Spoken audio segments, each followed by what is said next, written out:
New Zealand ने कल जो मैच जीता है बड़ी आसानी से जीता है और एक पूरी प्लानिंग के साथ जीता है। उन्होंने अपना जो रन रेट है वो उसको बहुत ज़्यादा इम्प्रूव कर गया है। वो पाकिस्तान वर्ल्ड कप से आउट हो चुका है। जीत तो वो गया था लेकिन वो थोड़ी पाकिस्तान के लिए प्रॉब्लम ये क्रिएट कर गया कि वो हमारा टारगेट बहुत मुश्किल हो चुका है इस वक्त इंग्लैंड के ख़िलाफ़। पाकिस्तान को ये जीतना चाहिए, जीत ले तो चले एक रिस्पेक्टफुल एंट्री वो कहते हैं फिनिशिंग हो जाए वर्ल्ड कप में, थोड़ी सी इज्जत बहाल हो जाती है। 2019 में भी नहीं कर सका और अब ये 2023 में सेमीफाइनल के लिए क्वालिफाइंग है और इस दफ़ा जो नहीं कर सका तो ये ज़रा मायूसी ज़्यादा है क्योंकि पाकिस्तान वर्ल्ड कप से शुरू होने से पहले, एशिया कप से शुरू होने से पहले नंबर 1 टीम थी। शाहीन शाह अफरीदी के जो परफॉर्मेंस थी और अपने रिजवान की, बाबर की, तो ऐसा लगता था कि पाकिस्तान एक बहुत टफ टाइम देगी इस वर्ल्ड कप में, एशिया कप में। लेकिन पहले एशिया कप में इन्होंने मायूस किया है अपनी परफॉर्मेंस के साथ और फिर इन्होंने वर्ल्ड कप में भी मायूस किया है। पाकिस्तान से लेके मलेशिया, एशिया, अमेरिका, अफ्रीका, म्यूजिफाई अब चले दुनिया के साथ। अस्सलाम वालेकुम नाजरीन, मैं हूं आपका मेज़बान अफजल इफ्तिखार और आप देख रहे हैं न्यूजीफाई। क्रिकेट वर्ल्ड कप में न्यूजीलैंड ने श्रीलंका को शिकस्त देकर पाकिस्तान के लिए एक बहुत बड़ी मुश्किल खड़ी कर दी है।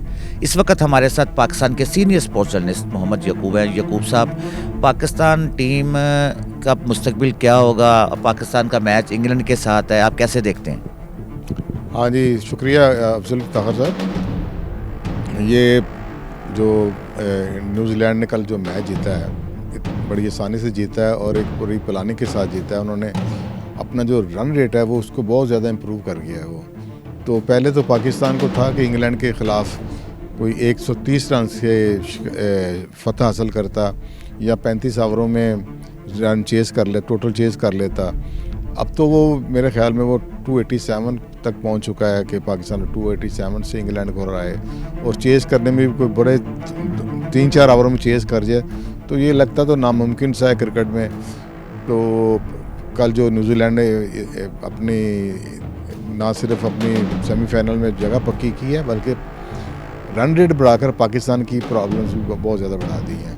तो अब कल पाकिस्तान का मैच है इंग्लैंड के साथ। देखें, मेरे तो ख्याल में अब पाकिस्तान वर्ल्ड कप से आउट हो चुका है क्योंकि न्यूजीलैंड ने, देखिए न्यूजीलैंड की शुरू से ही परफॉर्मेंस अच्छी थी। ये पीछे आने बीच में आने उसकी परफॉर्मेंस डाउन हुई थी तो डिज़र्व तो करता था न्यूजीलैंड इस सेमीफाइनल खेलने के लिए। और पाकिस्तान का तो हम चले, हम पाकिस्तानी है तो हमारी ख्वाहिश है हमारी पाकिस्तान टीम फाइनल खेले, फाइनल जीते भी। तो न्यूजीलैंड ने कल अपनी जो गेम खेली है वो बड़ी परफेक्ट प्रोफेशनल गेम खेली है। तो जीत तो वो गया था लेकिन वो थोड़ी पाकिस्तान के लिए प्रॉब्लम ये क्रिएट कर गया कि वो हमारा टारगेट बहुत मुश्किल हो चुका है इस वक्त इंग्लैंड के ख़िलाफ़। तो ये मैच मतलब एकेडमिक नेचर का मैच लगता है मुझे कल जो इंग्लैंड के साथ होगा। पाकिस्तान को ये जीतना चाहिए, जीत ले तो चले एक रिस्पेक्टफुल एंट्री वो कहते हैं फिनिशिंग हो जाए वर्ल्ड कप में, थोड़ी सी इज्जत बहाल हो जाती है। अगर ये इंग्लैंड से भी हार गए तो फिर ये मेरे ख्याल में बहुत एक बुरा टेस्ट होगा इनकी वर्ल्ड कप से आउट होने का कि आप इंग्लैंड से भी हार गए जो कि सबसे हार रहा था, आप उससे भी हार गए। तो ये एक बड़ा तीसरी में है। 2011 में पाकिस्तान ने लास्ट टाइम सेमीफाइनल खेला था। 2015 में जो वर्ल्ड कप हुआ ऑस्ट्रेलिया और न्यूजीलैंड में, वहाँ भी पाकिस्तान क्वालिफाई नहीं कर सका था। 2019 में भी नहीं कर सका और अब ये 2023 में सेमीफाइनल के लिए क्वालिफाइंग है और इस दफ़ा जो नहीं कर सका तो ये ज़रा मायूसी ज़्यादा है क्योंकि पाकिस्तान वर्ल्ड कप से शुरू होने से पहले, एशिया कप से शुरू होने से पहले नंबर 1 टीम थी वनडे की। तो ये बहुत ज़्यादा हाईली रेट की जा रही थी कि पाकिस्तान इस दफ़ा कुछ करेगा वर्ल्ड कप में टाइटल के लिए। बहुत ज़्यादा सीरियस कंटेंडर माना जा रहा था और शाहीन शाह अफरीदी के जो परफॉर्मेंस थी और अपने रिजवान की, बाबर की, तो ऐसा लगता था कि पाकिस्तान एक बहुत टफ टाइम देगी इस वर्ल्ड कप में, एशिया कप में। लेकिन पहले एशिया कप में इन्होंने मायूस किया है अपनी परफॉर्मेंस के साथ और फिर इन्होंने वर्ल्ड कप में भी मायूस किया है। तो ये मैं अब ये होगा, ऑपरेशन होगा कुछ, लेकिन वो देखें ये ऐसे होते रहते हैं, ऑपरेशन करते रहते हैं लेकिन असल जो चीज़ें मसले मसाइल हैं उसकी तरफ कोई ध्यान नहीं देगा, तो ये कुछ लोग चेंज होंगे, नए आएंगे, तो फिर वो गाड़ी चल पड़ेगी। याकूब साहब, बाबर आजम का मुस्तकबिल कैसे देखते हैं? कहते हैं कि बाबर आजम को जब चेंज भी किया जा रहा है, इसके बारे में कितनी सच्चाई है? देखिए बाबू, जैसे मैंने पहले कहा है कि ये अब यही होगा कि कुछ लोगों को चेंज किया जाए। चीफ सेलेक्टर तो पहले चेंज हो चुके हैं, वो अब एक और वजह से चेंज हुए हैं। आपको पता है वो कन्फ्लिक्ट ऑफ इंटरेस्ट के केस में वो उन्होंने रिज़ाइन दिया, तो उसको फिर 10 दिन के बाद माना एक्सेप्ट किया पीसीबी ने, तो वो तो लीव पहले ही हो चुके हैं। मेन एक वन ऑफ द मेन की जो होता है ना, वो चीफ सेलेक्टर होता है, वो चेंज हो चुका है। अब नज़ला गिरेगा, बाबर आजम पर भी गिरेगा। जाहिर है क्रिकेट बोर्ड ने कि चेयरमैन ने तो ये इतनी मदद नहीं करनी कि वो रिज़ाइन कर दें कि मेरी वजह से भी मैं भी ज़िम्मेदार हूँ, तो वो सबसे इस्तीफ़े लेने की कोशिश करेंगे, अपना इस्तीफ़ा नहीं देंगे। हालांकि उनकी ज़िम्मेदारी भी इतनी है, और मेरे ख्याल में जैसे उन्होंने टैकल किया है कि मुख्तलिफ जो इशू बने हैं वर्ल्ड कप के दौरान ज़कात शरीफ साहब ने, तो मेरे ख्याल में वो भी ज़िम्मेदार हैं टीम की इस ऐसी परफॉर्मेंस में। एशिया कप से लेकर अब तक उनकी जो फैसले वो सही नहीं गए, तो अगर वो रिज़ाइन करें तो बाकी उसे बाद में रिज़ाइन दें तो फिर अच्छी बात है। लेकिन वो होगा जो कमज़ोर होगा वो रिज़ाइन कर जाएगा, वो छोड़ जाएगा, उसकी जब नया ले आएंगे, वो भी ऐसे चलेगा। क्योंकि सिस्टम जो है ना, वो सिस्टम आपका कि जो असल ख़राबी है वो पावर जो हाउस है ना वहाँ पर है, और वो पावर हाउस है वो प्राइम मिनिस्टर ऑफिस है। पाकिस्तान का जो प्राइम मिनिस्टर ऑफिस है वो पावर, असल प्रॉब्लम की जड़ वहाँ पर है। वहाँ पर जब फैसला किया जाता है चेयरमैन का, वो दोस्ती की बुनियाद पर किया जाता है। हम देख रहे हैं 2000 से हम यही चीज़ें देखते आ रहे हैं, दोस्ती की बुनियाद पर। तौकीर ज़िया साहब आए, जर्नल थे वो, उनकी दोस्ती थी, बड़ी थे वो उस वक्त सदर के परवेज़ मुशर्रफ के, वो आगे पता नहीं क्रिकेट का, उन्होंने क्रिकेट के साथ खेला। फिर शहरशाह खान साहब आगे, उनके भी था कोई रैकेट था, वो परवेज़ मुशर्रफ साहब उसको लेकर आ गए, उनका कोई तल्लक नहीं था। तो ये बाद में बाकी भी नसीम अशरफ साहब आए, उनका भी परवेज़ मुशर्रफ साहब से तल्लक था, वो भी आ गए।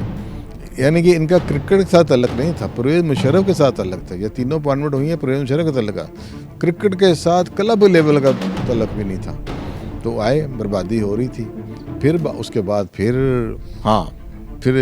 नसीम अशरफ के बाद एजाज भट्ट साहब आए, वो क्रिकेटर थे, वो एक अच्छी अपॉइंटमेंट थी, और उसने पाकिस्तान को कुछ दिया भी है। लेकिन उसके बाद फिर सिलसिला शुरू हुआ, फिर ये ज़कात शरीफ साहब को ले आए, जरदारी साहब की दोस्ती थी, फिर ये नजम शेट्टी साहब आए, उनकी दोस्ती थी अपना नवाज शरीफ साहब प्राइम मिनिस्टर के साथ। तो ये दोस्ती की बुनियाद पर लोग आते जा रहे हैं। इस पर मेरे ख्याल में कि पहले प्राइम मिनिस्टर को भी अगर ये पोस्ट की अपॉइंटमेंट रखनी है, तो प्राइम मिनिस्टर को चाहिए कि इसके भी कुछ रूल्स एंड रेगुलेशन बनाए कि इस सीट पर होना ही टेस्ट क्रिकेटर चाहिए। हाँ, आप कहते हैं कि एडमिनिस्ट्रेशन चलानी है, तो एडमिनिस्ट्रेशन के लिए आप चीफ ऑपरेटिंग ऑफिसर जैसे भी लेते हैं, ले अच्छा एडमिनिस्ट्रेटर लें। लेकिन क्रिकेट के मामलात में जो चीफ, मेरे ख्याल में जो क्रिकेटर होगा ना, वो भी कम से कम चले तालीम याफ्ता हो, ये उसके ऊपर कदगन रखें, BA MA किया हो उसको रखें, और साथ आप रखें कि वो उसके कोई 40-50 टेस्ट भी हों। ये नहीं कि एक टेस्ट वाला भी दोस्ती यारी में आ जाए। तो मेरा प्राइम मिनिस्टर पर भी कोई बाइंडिंग करनी पड़ेगी कि भाई इसको लगाने से पहले, 2 नॉमिनेशन से पहले आप भी कुछ सोचें कि मैं किसको भेज रहा हूँ। टोटली दोस्ती यारी पर फैसले हो रहे हैं, टोटली दोस्ती है। और जब ऊपर से आता है दोस्ती यारी बुनियाद पर, तो वो चेयरमैन भी आगे दोस्ती यारी निभा रहा होता है, अपने बंदे ले आता है, पिछले चेयरमैन के बंदे निकाल रहा होता है, तो कंटिन्यूटी नहीं रह रही, कंसिस्टेंसी नहीं रह रही। तो इस तरह ये क्रिकेट इस तरह चलती रही, और अब भी यही होगा।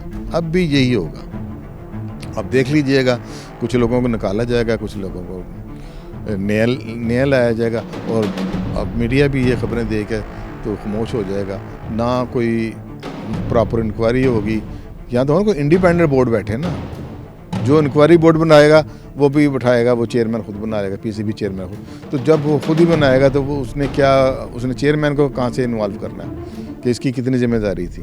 तो ये एक आई वॉश ड्रामा होगा, वो ख़त्म हो जाएगा और लोग फिर आगे चल पड़ेंगे और ऐसे ही चलेगा ये। पाकिस्तान क्रिकेट टीम के जो साबिक कप्तान है शाहिद अफरीदी, उन्होंने कहा है कि शहीन शाह अफरीदी पाकिस्तान टीम के अच्छे कप्तान बन सकते हैं। देखिए, आप शाहिद अफरीदी को तो मैं सीरियस नहीं लेता इस बात में।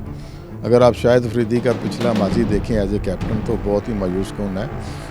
आप देखें कि वो जब उनको कप्तान बनाया गया था, वो इंग्लैंड के टूर पर गए, ऑस्ट्रेलिया के साथ सीरीज़ थी, पहला मैच जब हारा पाकिस्तान तो इन्होंने पहला मैच हारने के बाद कप्तानी से इस्तीफ़ा दे दिया। On the tour during the series इन्होंने इस्तीफ़ा दे दिया कप्तानी से। तो मेरे ख्याल शाहिद अफरीदी की तो राय बिल्कुल लेनी चाहिए इस मसले में। ठीक है, वो अच्छे ऑलराउंडर थे, अच्छे क्रिकेटर थे, लेकिन ऐसे मामलों में उनकी राय को मैं वेट नहीं करता शाहिद अफरीदी की। और आप ले आएँ शहीन अफरीदी को भी ले आएँ, देख लेंगे, क्योंकि मेरे ख्याल जो लीडरशिप क्वालिटी होती है ना वो हमारे लड़कों में वो अभी आई भी नहीं है। क्योंकि ग्रुपिंग तो रहती है हमेशा, आपको पता ही है, कराची लाहौर का मसला तो है ही है, रहती है ये ग्रुपिंग।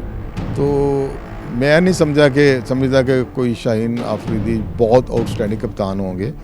वो भी ऐसे ही बाबर आजम के साथ ही होंगे। जब आपकी टीम चलेगी तो वो मैच जीत जाएंगे। जब आपको ज़रूरत पड़ेगी फैसले करने के कैप्टनसी के लिहाज से, मसलन आपकी टीम अगर 125 पर आउट होगी तो आपने क्या प्लानिंग की है कि अगली टीम को हमने 100 पर आउट करना है, उसमें ये मेरे ख्याल में हमारे लड़कों में वो चीज़ है ही नहीं है कि वो उसकी प्लानिंग कर सकें कोचिंग के साथ बैठ कर के अब ये कैसे चलना है। तो ये एक ऐसे ही सब एक ही है। यकूब साहब, क्रिकेट वर्ल्ड कप में जो सबसे अच्छी टीम इस वक्त भारत की है, आपके ख्याल से भारत इस दफ़ा वर्ल्ड चैम्पियन बन जाएगा? हाँ जी, हालात तो बहुत ज़्यादा मौक़िफ़ हैं उसके हक में जा रहे हैं इंडिया के। आपको पता है इस वक्त टॉप टीम है, अनबीटन एक ही टीम है जो अभी तक कोई मैच नहीं हारी, 16 पॉइंट है उसके। तो अभी उसने हॉलैंड के ख़िलाफ़ मैच खेलना है, आखिरी मैच, तो वो भी वो जीतेगा, तो उसके 18 पॉइंट होंगे, बड़ी बात है, अनबीटन ओनली टीम है। लेकिन ये है कि अपसेट का जो गेम है ना वो कभी ख़त्म नहीं होता।